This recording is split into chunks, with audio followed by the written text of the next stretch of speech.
बहुत समय पहले की बात है। सिलचर के समीप एक गांव में जयंत फुकनह रहता था। उसके माता पिता बहुत अमीर थे, अतः उसे पैसे की कोई कमी न थी।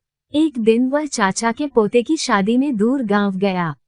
विवाह के पश्चात वह वहीं रुक गया। अगले दिन वह हाट में गया। वहां की रौनक देखकर उसे बड़ा मजा आया। शाम होते ही सभी दुकानदार लौटने लगे, किंतु एक व्यक्ति चुपचाप दुकान लगाए बैठा था। जयंत ने हैरानी से पूछा, अरे भाई, तुम घर नहीं जाओगे? वह दुकानदार मायूसी से बोला, मेरी सलाह नहीं बिकी, उसे बेचकर ही जाऊंगा। कौन सी सलाह? कैसी सलाह? पहले कीमत तो चुकाओ। दुकानदार ने हाथ नचाते हुए कहा। कितने पैसे लगेंगे? जयंत ने लापरवाही से पूछा। एक सलाह का 1000 रुपया लगेगा, मेरे पास 2 ही हैं। दुकानदार ने व्यस्त भाव से कहा। उसकी बात सुनकर जयंत को हंसी आ गई। भला सलाह भी खरीदी जाती है? परंतु जाने जयंत के मन में क्या आया, उसने 2000 रुपए गिनकर उसके सामने रख दिए।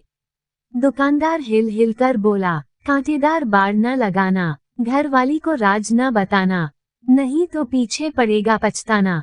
जयंत ने उसकी सलाह याद कर ली। घर पहुंचा तो पत्नी दरवाजे पर खड़ी मिली। बाग का माली भी वहीं था। वह माली से दरवाजे के ऊपर बाड़ लगवा रही थी। जयंत को नई नई सलाह याद थी। उसने पत्नी को वह बाड़ लगाने से मना किया। 2000 रुपए वाली बात भी बताई। उसकी पत्नी खिलखिलाकर हंस दी। मान गए आपको? कोई भी घड़ी भर में मूर्ख बना जाता है। अरे, इतने रुपए पानी में बहा आए, मेरे लिए जेवर बनवा देते। जयंत चुपचाप भीतर आ गया। उसे अपनी गलती पर क्रोध आ रहा था। ठीक ही तो कहा पत्नी ने, 2000 रुपए गंवा दिए। उस रात जयंत को सोते सोते विचार आया, क्यों न इन सलाहों को आजमाया जाए। उसने एक सुअर के बच्चे का सिर काटकर जंगल में छिपा दिया। फिर खून से सना चाकू पत्नी को दिखाकर बोला, अरे, मुझसे एक आदमी का खून हो गया है, तो किसी से कहना मत, वरना आफत आ जाएगी।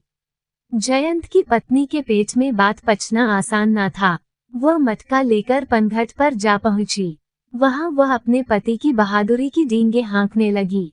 एक सखी ने ताना दिया, अरे सोनपही, बहुत बढ़ाया कर रही है। ऐसा कौन सा बड़ा काम कर दिया तेरे पति ने? जयंत की पत्नी सोनपही ने पीछे हटना नहीं सीखा था।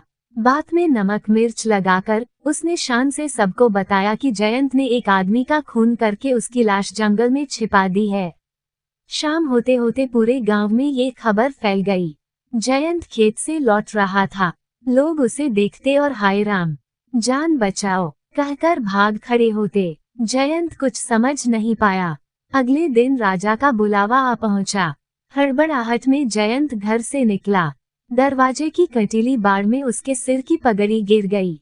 जयंत उसे बिना पहने ही चल दिया। राजा के दरबार में नंगे सिर जाने की सख्त मनाही थी। जयंत को देख राजा गुस्से से भर उठा। तब जयंत को याद आई वह सलाह, कांटेदार बाड़ न लगाना। फिर राजा ने उससे गरज कर पूछा, तुमने एक आदमी का खून किया है? जयंत ने हकलाते हुए उत्तर दिया, जी मैं नहीं किया। मैं लगा रखी है। स्वयं तुम्हारी पत्नी उस खून की गवाह है। जयंत के कानों में गूंजने लगा, घरवाली को राज न बताना, नहीं तो पीछे पड़ेगा पछताना।